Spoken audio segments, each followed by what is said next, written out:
우리는 지난 시간에 요한일서 2장의 후반부를 함께 나누었습니다. 당시 교회는 두 가지 어려움을 가지고 있었습니다. 하나는 로마 제국으로부터 핍박을 받는 것이고, 또 다른 하나는 영지주의 이단으로 인해서 교회가 혼란스러움을 겪는 것이었습니다. 그러한 상황 가운데 요한 사도는 영지주의자들을 적 그리스도를 대적하는 자들이라고 이야기합니다. 요한 사도가 그렇게 말하는 것은 로마 제국은 적 그리스도가 아니기 때문이 아니죠. 로마 제국도 분명히 그리스도를 대적하는 적 그리스도가 맞지만 영지주의자들이 교회에 더욱더 위협적인 존재였기 때문입니다. 실제로 교회의 역사를 살펴보아도 교회는 로마의 핍박 가운데서도 믿음을 지키고 오히려 더욱 성장하였습니다. 더욱 성숙하였습니다. 하지만 영지주의 같은 이단의 미혹에는 오히려 약한 모습, 넘어지고 분열하는 모습이 교회 가운데 실제로 있었습니다. 요한사도는 그런 영지주의자들이 적그리스도라고 말하면서 적그리스도라고 불릴 수밖에 없는 특징 세 가지를 잘 정리해서 편지에 남겨놓게 되는데, 이것은 그러한 이단을 잘 파악해서 가까이 하지 말고 경계하라는 의미일 것입니다. 일종의 요한 사도의 이단 세미나라고 할 수 있을 것입니다. 그렇다면 요한 사도가 지적하고 있는 영지주의자들에 대한 적그리스도적인 특징은 무엇인가? 세 가지가 있는데, 그 특징 하나는 다른 그리스도인들과의 정상적인 교제를 거부하게 만든다라는 것입니다. 교회는 그리스도를 머리로 하는 공동체이기 때문에 그리스도에 의한, 그리스도를 위한 그리스도의 공동체라고 할 수 있습니다. 그런데 그 그리스도를 향한 생각과 마음이 다르기 때문에 그 다른 마음, 다른 생각을 품은 다른 성도들과 함께 할 수 없는 것이죠. 그래서 이단들이 우리에게 접근할 때 어떻게 접근합니까? 교회에 알리지 마라. 목사님에게 알리지 말아라. 비밀로 접근하는 것이죠. 공동체로부터 관계를 끊어놓기 위한 것입니다. 이런 잘못된 비밀이 생기면 교회와 성도가, 목회자와 성도가 관계가 멀어지고 끊어지는 것은 시간 문제일 뿐입니다. 그러므로 교회 안에 혹 그렇게 접근하신 분이 있다면 여러분은 단호하게 거절하셔야 되고 목회자에게 알리셔야 됩니다. 이것이 내가 사는 길이고 교회가 사는 길입니다. 특징 두 번째, 참된 성경적인 교리를 부인합니다. 영지주의자들은 예수를 그리스도로 인정하지 않았습니다. 왜냐하면 육체는 악한 것, 영은 선한 것으로 바라보는 헬라주의적인 철학, 그 사상 때문인데, 선하신 하나님이 어떻게 악한 육체를 입고 오시느냐 이해할 수 없었기 때문에 그것 자체를 부인해 버렸습니다. 그래서 영지주의자들은 인간 예수와 그리스도를 별개로 나누어서 생각하였습니다. 그런데 하나님은 우리가 이해할 수 있을 만큼의 작은 분이 아니시죠. 그래서 하나님은 이해의 대상이 아니라 믿음의 대상일 수밖에 없습니다. 우리가 이해할 수도 없을 만큼 너무나 크신 그 하나님께서 우리가 이해할 수 있는 방법으로 자신을 계시하여 주신 것이 있습니다.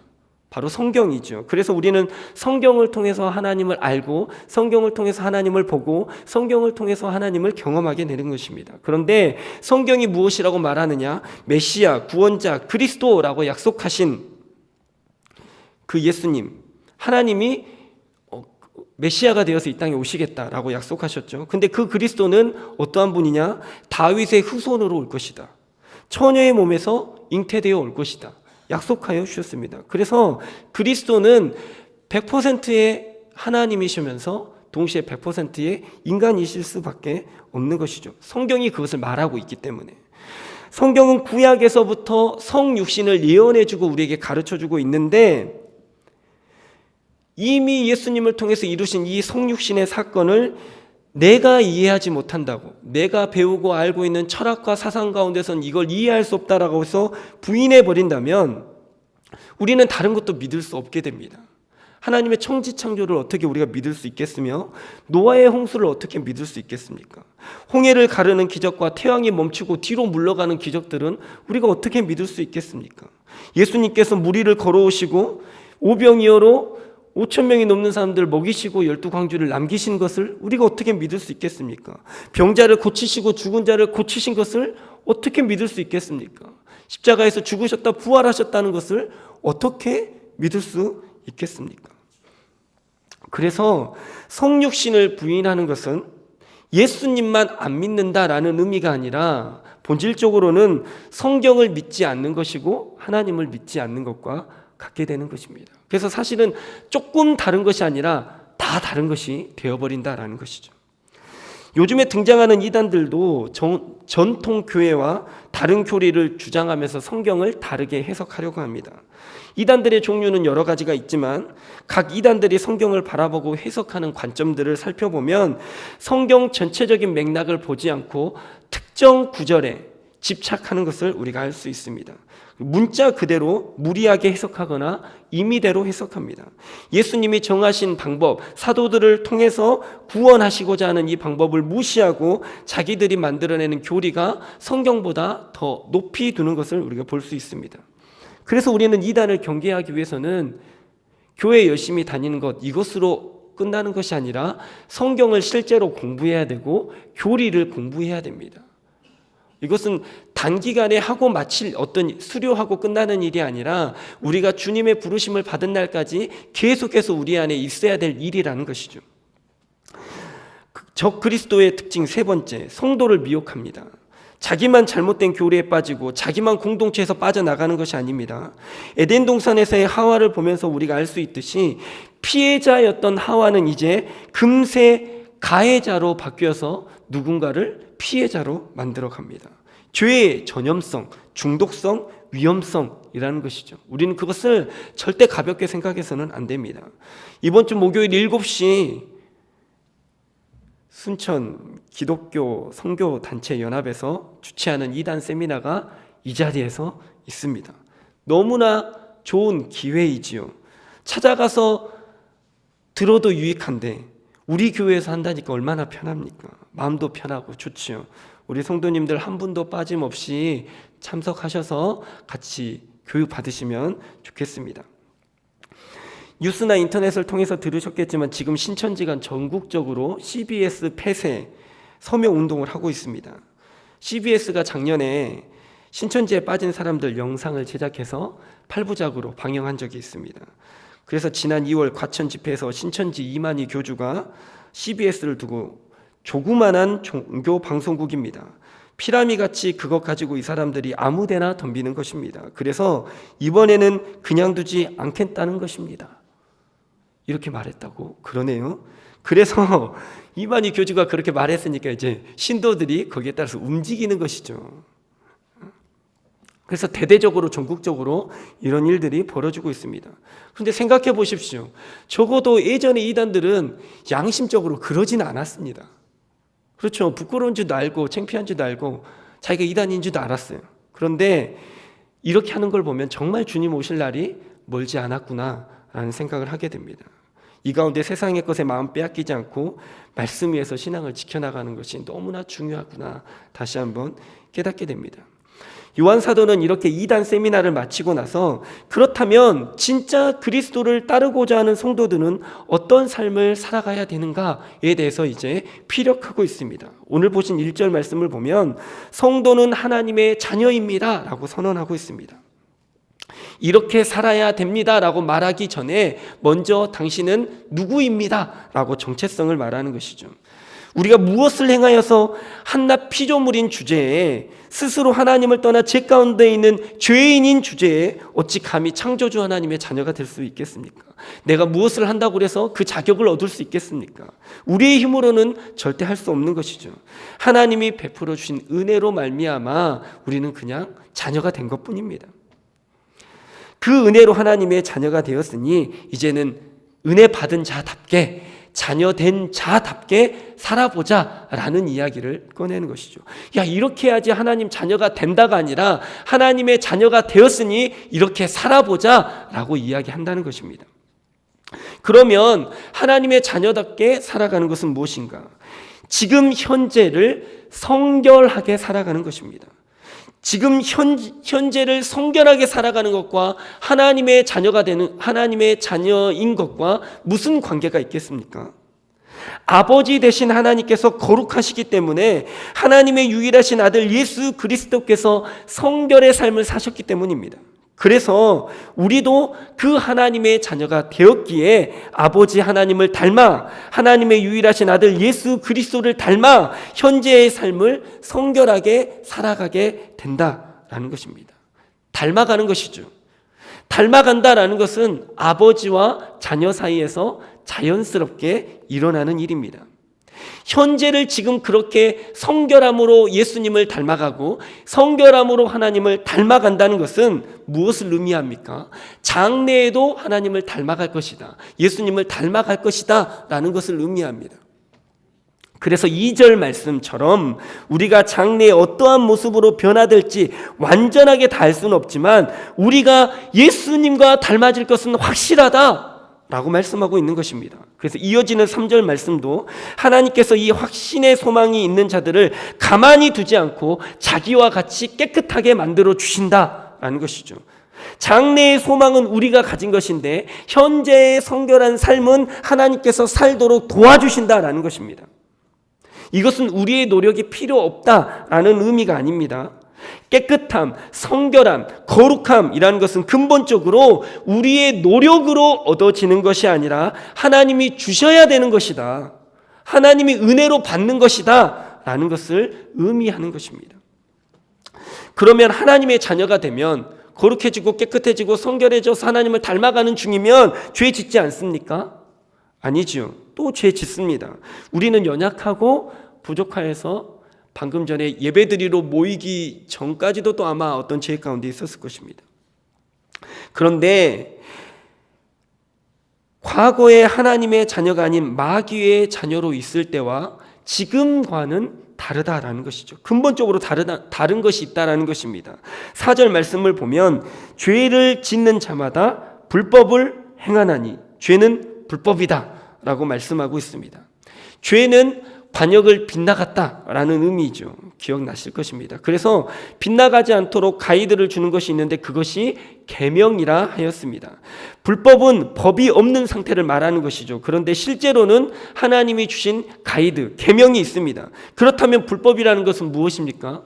계명이 있음에도 불구하고 계명이 없는 것처럼 계명을 없애버리는 삶을 살아가는 것을 이야기하는 것이죠. 차선이 있음에도 불구하고 그 차선이 없는 것처럼 자유롭게 도로를 마음대로 달려가는 자동차처럼 위험하다라는 것입니다. 그래서 5절 말씀, 그리스도께서는 그 위험천만한 죄를 없애기 위해서 이 땅에 오시지 않았느냐 말씀하고 있습니다.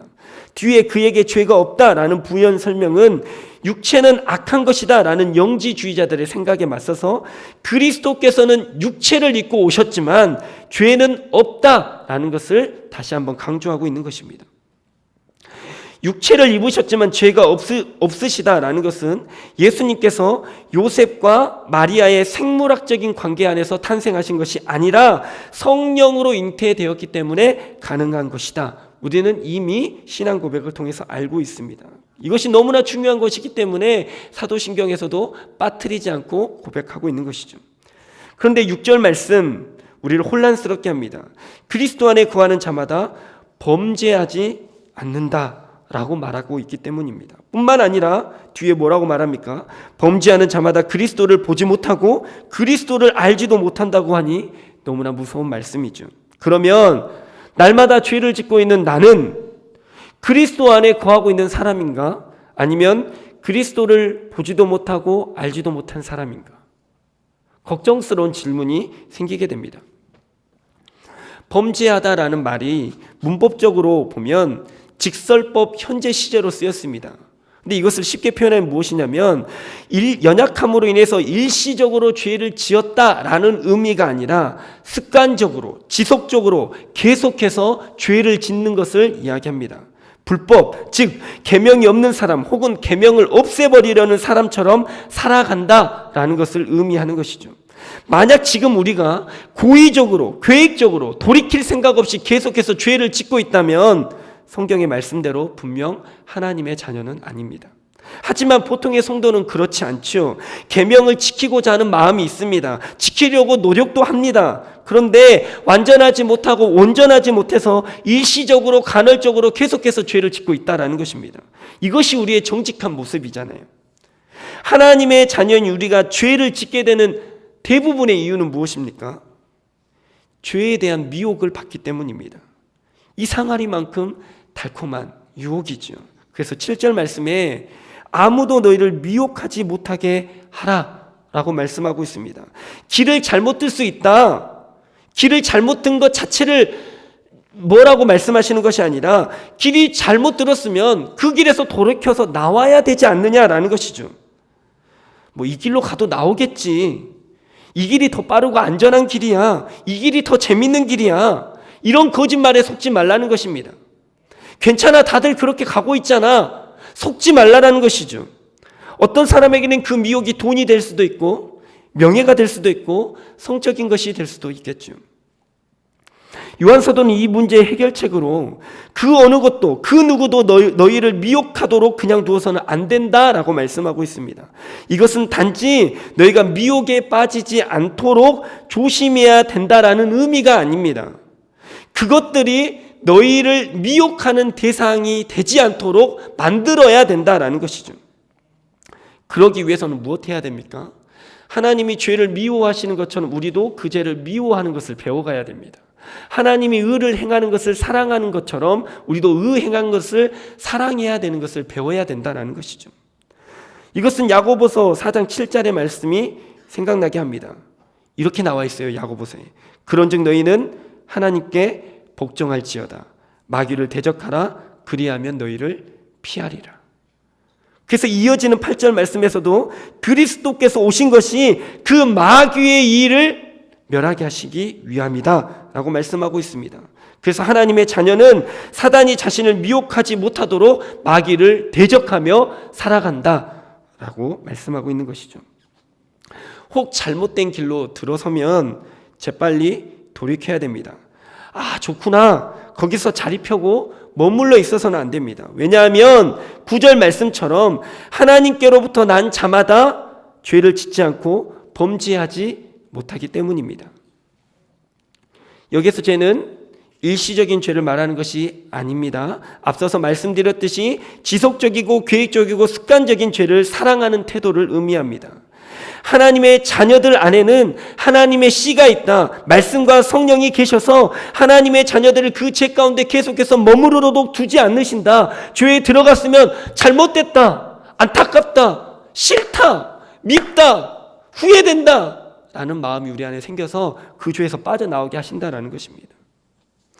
이 본문에서 가장 핵심이 되는 것은 10절의 말씀입니다. 그러므로 하나님의 자녀들과 마귀의 자녀들이 드러난다, 구별된다라는 것이죠.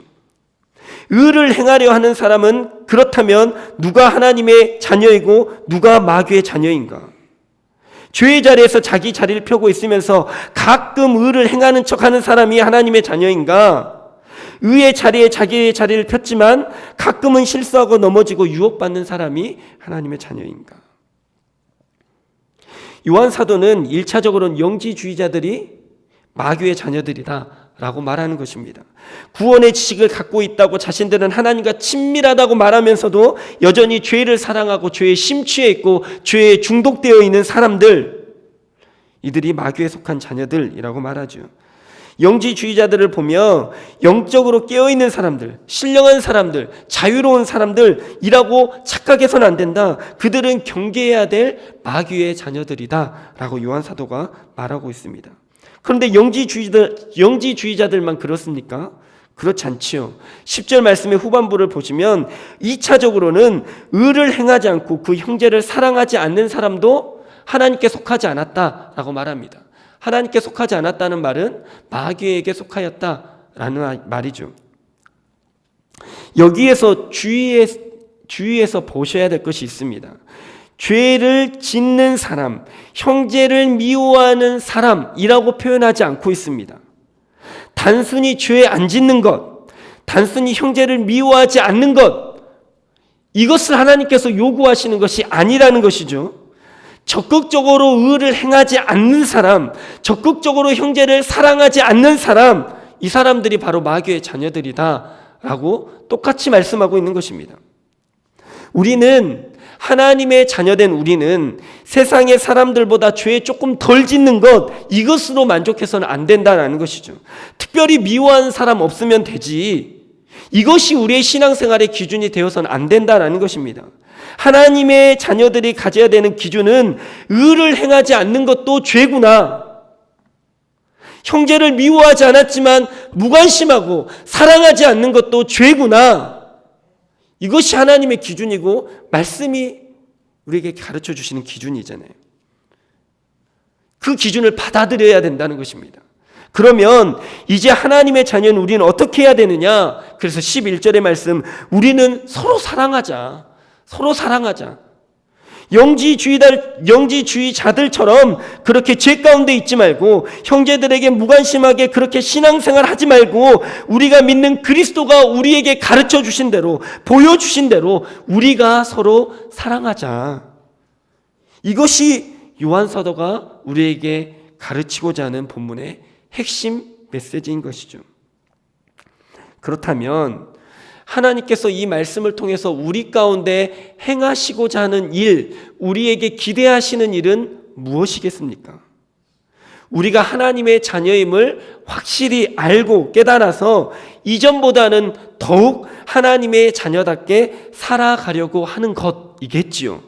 죄에 안 짓는 삶이 아니라 의를 행하는 삶으로 변화되어지는 것이겠지요. 형제를 미워하지 않는 정도 그냥 무관심하고 뜨뜻미지근한 그런 관계 안에서 신앙생활하는 것이 아니라 형제를 사랑하는 삶으로 변화되어지는 것이지 않겠습니까?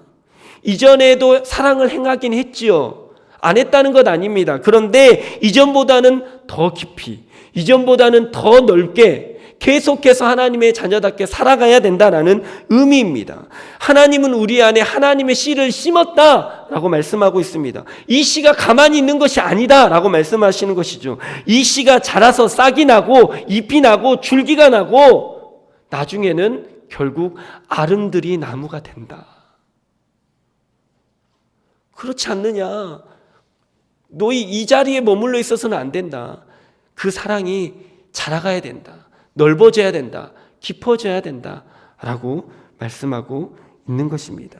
오늘 우리에게 주신 이 말씀을 잘 받아서 혹시 서운해지고 혹시 미워하는 주변에 같이 신앙생활하는 형제, 자매가 있다면 지금 당장 어떻게 관계가 개선될 수는 없을지라도 그것이 나의 마음을 기도하게 만드는, 그래서 이전보다 더 사랑하게 되는 그 일 가운데 우리가 변화되어야 되는 줄로 믿습니다.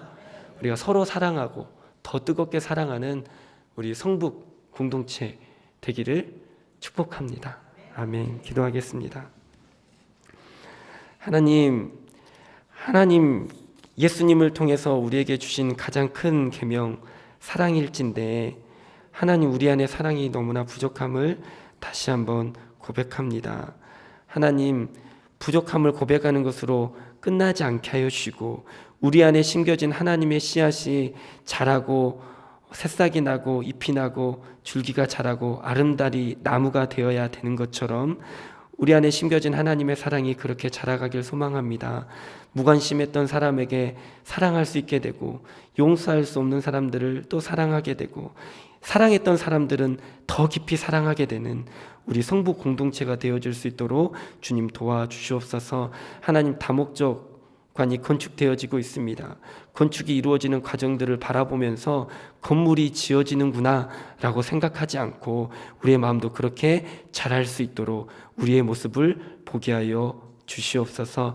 하나님, 우리 성북 공동체가 하나님 이 순천 땅에서 사랑하는 공동체로 소문나기를 소망합니다. 이것을 위해서 우리가 늘 기도하는 우리 모두 되게 하여 주시옵소서. 감사드리며 예수님의 이름으로 간절히 기도합니다.